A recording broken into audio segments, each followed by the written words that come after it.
एक बहुत बड़ा नगर था जिसकी जनसंख्या अत्यधिक थी। दूर पास के अनेकानेक लोग इस नगर में काम धंधों, नौकरी, रोजगार की तलाश में यहाँ आते और रोजगार पाने पर यहीं जम जाते थे। ऐसे लोग अपने काम धंधों में ऐसे व्यस्त रहते थे कि अपने अतिरिक्त किसी की परवाह नहीं करते थे। लोभ स्वार्थ ने घर के सदस्यों से भी प्रेम व्यवहार कम कर दिया था। प्यार, ममता, दया, सहानुभूति, परोपकार जैसे संस्कार बहुत कम हो गए थे। पूजा पाठ दिखावे व स्वार्थ पूर्ति के लिए ही लोग करते थे। श्रद्धा पूर्वक भक्ति भाव से प्रभु भजन एवं कीर्तन नाम मात्र को ही था। हेरा फेरी, बेईमानी, शराब, जुआ और व्याभिचारी आदि धर्म विरुद्ध कार्यों को ही लोग जीवन का सुख मानते थे। सादा जीवन और उच्च विचार की शिक्षा पुरानी पड़ गई थी। इसी नगर में मनोज और शीला नामक एक नवधन कमाकर ऐश करते पर विश्वास मनोज का अपना छोटा सा कारोबार था। वह बहुत विवेकी और सुशील था। ईमानदारी से अपना कारोबार करता था, जिससे उसका कारोबार ठीक ठाक चल रहा था और आराम से उनका जीवन व्यतीत हो रहा था। मनोज की पत्नी शीला धार्मिक प्रकृति की, संतोषी स्वभाव की स्त्री थी। वह किसी की बुराई में नहीं थी, परंतु यथासंभव दूसरों की सहायता को भी तत्पर रहती थी। गृह कार्यों से बचे समय का सदुपयोग वह प्रभु भजन व कीर्तन करने अथवा धार्मिक या ज्ञानवर्धक पुस्तकें पढ़ने में व्यतीत करती थी। वास्तव में उनकी गृहस्थी एक आदर्श गृहस्थी भी थी। आसपास के लोग उस परिवार की सराहना ही करते थे, किंतु कुछ लोग जिन्हें दूसरों की खुशी देखकर जलन होती है, उन्हें सुख संतोष पूर्वक जीवन यापन करते देख मन ही मन कुढ़ते थे। वे इस प्रयास में रहते थे कि किसी भी प्रकार मनोज को गलत रास्ते पर चलाकर उसकी संपत्ति से स्वयं ऐश कर सकें। मनोज और शीला की गृहस्थी इसी प्रकार हंसी खुशी चल रही थी, पर कहावत है, सब दिन होत न एक समान। मनुष्य के जीवन में सुख दुख, लाभ हानि लगे रहते हैं। मनोज को भी अपने कारोबार में काफी घाटा उठाना पड़ा। उसका शायद कुछ भाग्य ही रूठ गया था। वह अपने कारोबार में हुए घाटे का जल्द से जल्द लाभ में बदलने के चक्कर में गलत लोगों से मित्रता कर बैठा। ये झूठे मित्र उसे जल्दी ही करोड़पति बनाने का सपना दिखाने लगे और उसे जुआ, घुड़दौड़, शराब आदि के कुचक्र में डाल दिया। जुए, शराब आदि कुटुंबों से यह कौन धनवान हुआ है जो वह धनवान होता। मनोज करोड़पति तो बना नहीं, खाकपति अवश्य बन गया। जल्द से जल्द अमीर बनने के लालच में वह थोड़ी बहुत बची धन संपत्ति, गहने, जेवर आदि भी गंवा बैठा। एक ऐसा समय था कि मनोज अपनी पत्नी शीला के साथ सुखपूर्वक जीवन व्यतीत कर रहा था। कुछ ही दिनों में ऐसा समय आ गया कि उसे 2 समय के भोजन के भी लाले पड़ गए। घर में दरिद्रता और भूखमरी का साम्राज्य हो गया। इससे मनोज और चिड़चिड़ा हो गया। वह बात बेबात पर अपनी पत्नी शीला के साथ गाली गलौज और मारपीट करने लगा। शीला एक सुशील और संस्कारी स्त्री थी। वह पति को अपना सर्वस्व समझती थी। पति के व्यवहार से वह दुखी तो बहुत थी, किंतु भगवान पर भरोसा रखकर वह ये सब सहने लगी। कहते हैं दुख में ही भगवान याद आते हैं।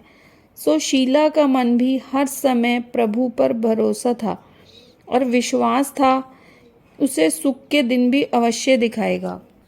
एक दिन दोपहर को शीला दुखी हृदय से भगवान को याद कर रही थी कि प्रभु, हम तेरे छोटे बच्चे हैं, हमारी गलतियां और अपराधों को क्षमा करो। हे भगवान, मेरे पति को सद्बुद्धि दो। अभी वह ऐसा कह ही रही थी कि अचानक किसी ने उसके द्वार पर दस्तक दी। शीला विचार मग्न हो गई कि इस समय मुझ गरीब के घर कौन आ सकता है। सगे संबंधियों और यार दोस्तों ने पहले ही किनारा कर लिया था। फिर भी द्वार खोलकर देखा तो सामने एक वृद्धा खड़ी थी। शरीर पर झुर्रियां थीं, किंतु चेहरे से अलौकिक तेज टपक रहा था।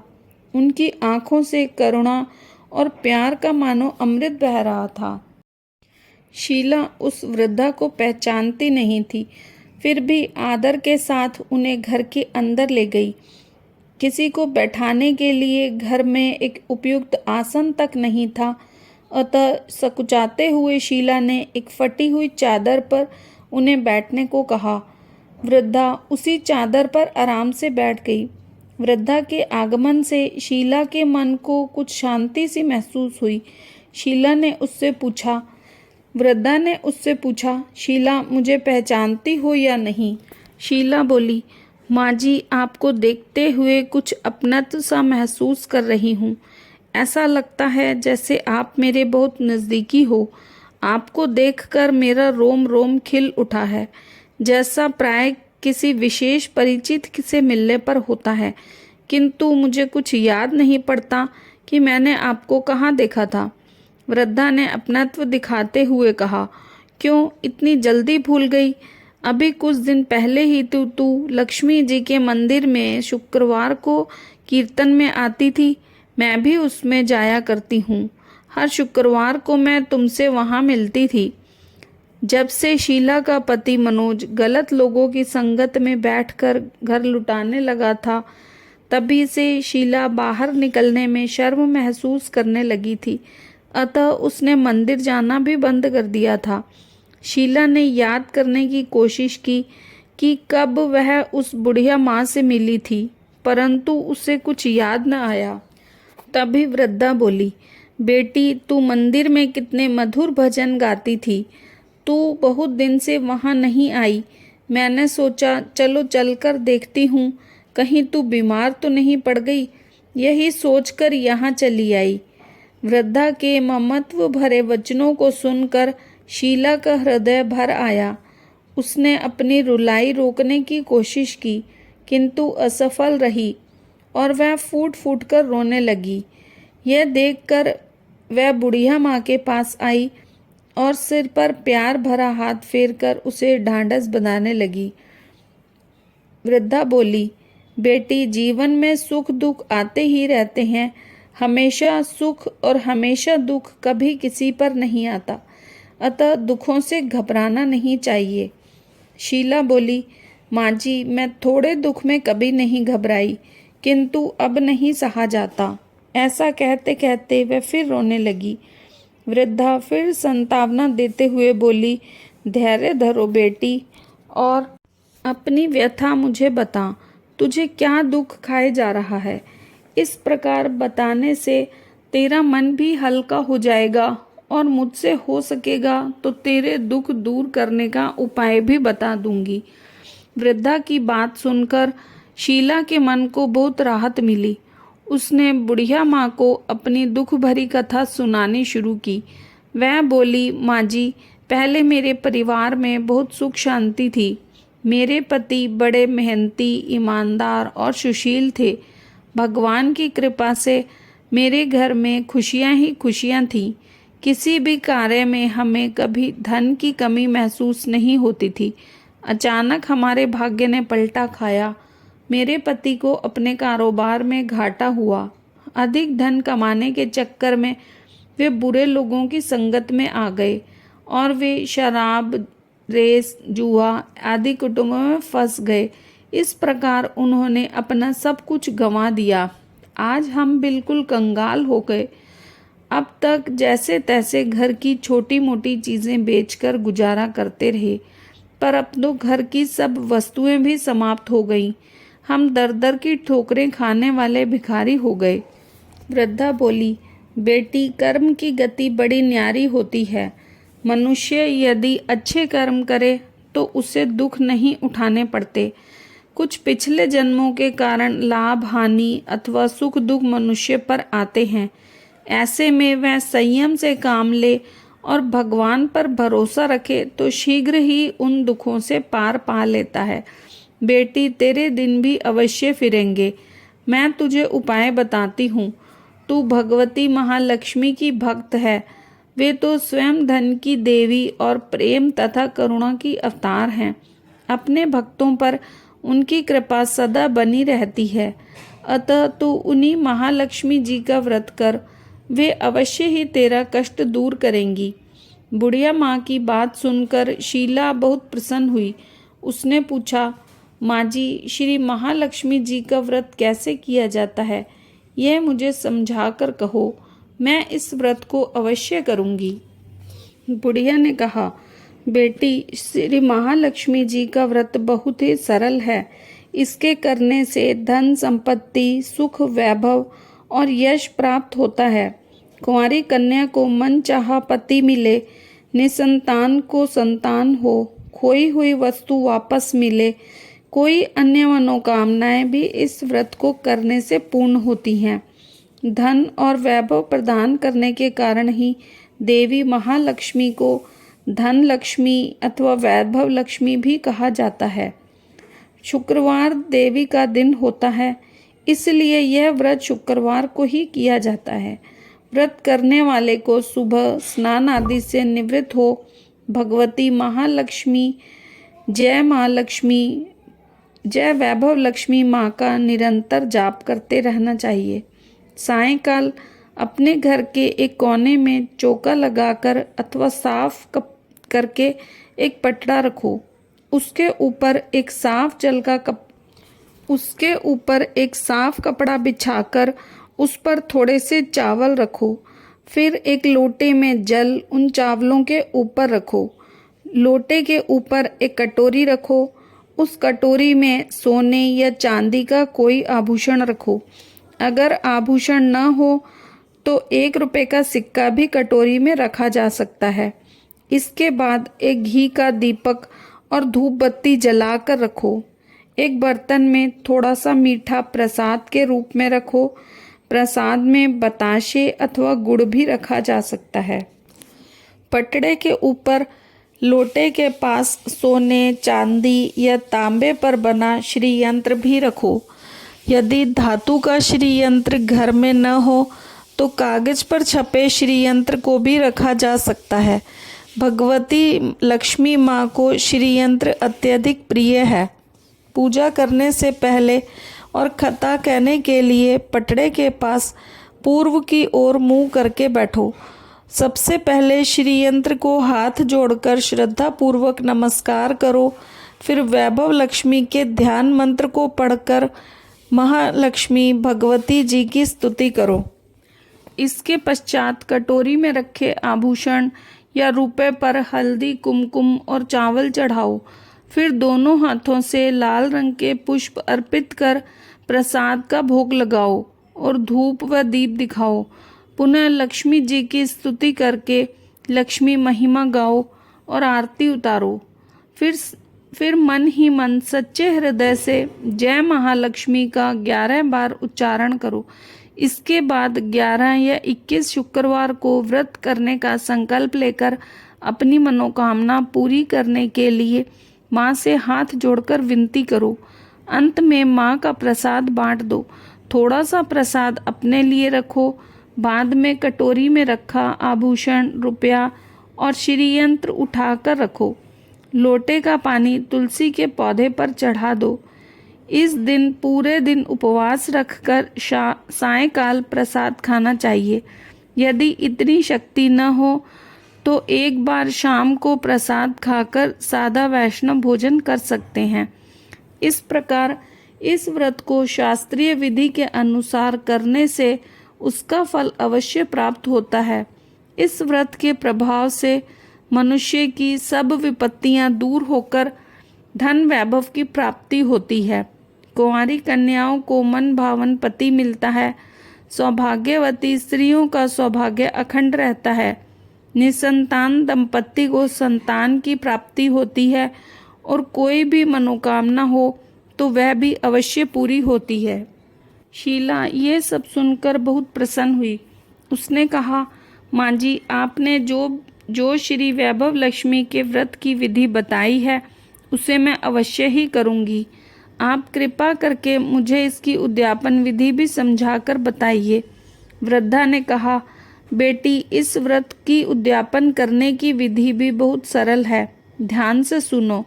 11 या 21 जितने शुक्रवार को व्रत करने का संकल्प किया हो, उतने व्रत पूर्ण श्रद्धा और भावना पूर्वक पूरे होने पर अंतिम शुक्रवार को उद्यापन किया जाता है। इस दिन पूजा विधि हर शुक्रवार को की गई पूजा विधि की तरह ही की जाती है। इस दिन प्रसाद के लिए नारियल गिरी और खीर का प्रसाद वितरित किया जाता है। प्रसाद के साथ ही कम से कम 7 कुंवारी या सौभाग्यवती स्त्रियों को कुमकुम का तिलक लगाकर श्री वैभव लक्ष्मी व्रत कथा की एक पुस्तक भेंट दी जाती है। अंत में फिर भगवती श्री महालक्ष्मी के विभिन्न स्वरूपों को श्रद्धा पूर्वक हाथ जोड़कर नमस्कार करो और मन ही मन माँ से प्रार्थना करो कि हे माँ महालक्ष्मी, हे धन लक्ष्मी माँ, हे वैभव लक्ष्मी माँ, मैंने सच्चे हृदय से आपका व्रत पूर्ण किया है। फिर भी मुझसे कोई गलती या अपराध हुआ हो उसे क्षमा करना, हमारी जो मनोकामना हो उसे पूरी करना, हम सबका कल्याण करना, हमारी विपत्तियों को दूर करके हमें धन वैभव प्रदान करना। हे देवी माँ, आपकी महिमा अपरंपार है। बुढ़िया माँ से श्री वैभव लक्ष्मी के व्रत की शास्त्रीय विधि सुनकर शीला का मन मयूर जैसे नाच उठा। उसे लगा मानो उसे मन मांगी मुराद मिल गई है। उसने तत्काल ही आंखें बंद करके मन ही मन संकल्प लिया कि हे वैभव लक्ष्मी माँ, मैं आपका 21 शुक्रवार तक बुढ़िया माँ द्वारा बताई गई शास्त्रीय विधि के अनुसार व्रत और उद्यापन करूंगी। इस प्रकार संकल्प करके जैसे ही शीला ने आंखें खोली तो वृद्धा माँ को कमरे में नहीं पाया। उसने घर से बाहर आकर देखा, किंतु वहाँ भी उसे कहीं मांझी दिखाई न दी। उसे बहुत आश्चर्य हुआ कि थोड़ी ही देर में कहाँ गायब हो गई। वास्तव में वे साक्षात भगवती महालक्ष्मी ही थी, जो अपनी भक्त शीला को वृद्धा का वेश रखकर रास्ता दिखाने आई थी। अगले दिन शुक्रवार था। शीला सुबह नहा धोकर मन ही मन जय वैभव लक्ष्मी माँ, जय महालक्ष्मी माँ का जाप करने लगी। सायंकाल वह वैभव लक्ष्मी माँ की पूजा करने बैठी। घर में कोई आभूषण तो था नहीं। आभूषण के नाम पर उसकी नाक में एकमात्र लौंग बची थी। उसने वही निकाल कर धोकर कटोरी में रखी। घर में थोड़ी शक्कर रखी थी, उसका प्रसाद बनाया और फिर बुढ़िया माँ के द्वारा बताई गई शास्त्रीय विधि के द्वारा वैभव लक्ष्मी माँ का पूजन किया। पूजन के पश्चात उसने प्रसाद अपने पति मनोज तथा अन्य लोगों को वितरित किया। अंत में स्वयं ग्रहण किया। श्री वैभव लक्ष्मी माँ का प्रसाद खाते ही मनोज के स्वभाव में परिवर्तन आने लगा।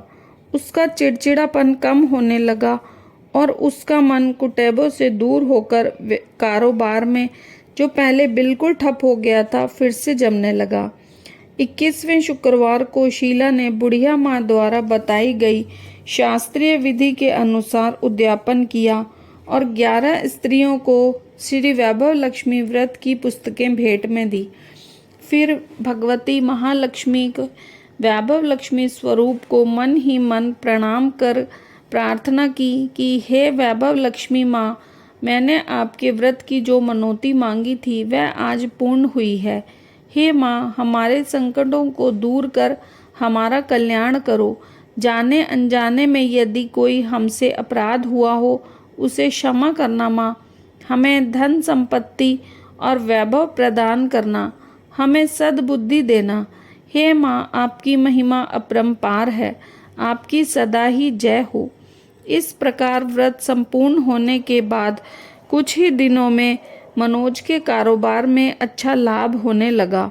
उसने शीला के जेवर वापस दिलवा दिए और घर में पहले जैसी सुख शांति आ गई। श्री वैभव लक्ष्मी माँ के प्रताप को देखकर अन्य बहुत सी औरतों ने भी उनका विधि पूर्वक व्रत किया और मन भावन फल प्राप्त किए। हे महालक्ष्मी माँ, हे वैभव लक्ष्मी माँ, जैसे आपने शीला पर कृपा की, ऐसे ही अपने अन्य भक्तों पर भी कृपा करना, उन सबका कल्याण करना, सबको सुख शांति प्रदान करना। बोलो श्री वैभव लक्ष्मी माता की जय। तो फ्रेंड्स, वीडियो अगर पसंद आई हो तो इसे लाइक करें और चैनल को सब्सक्राइब करें।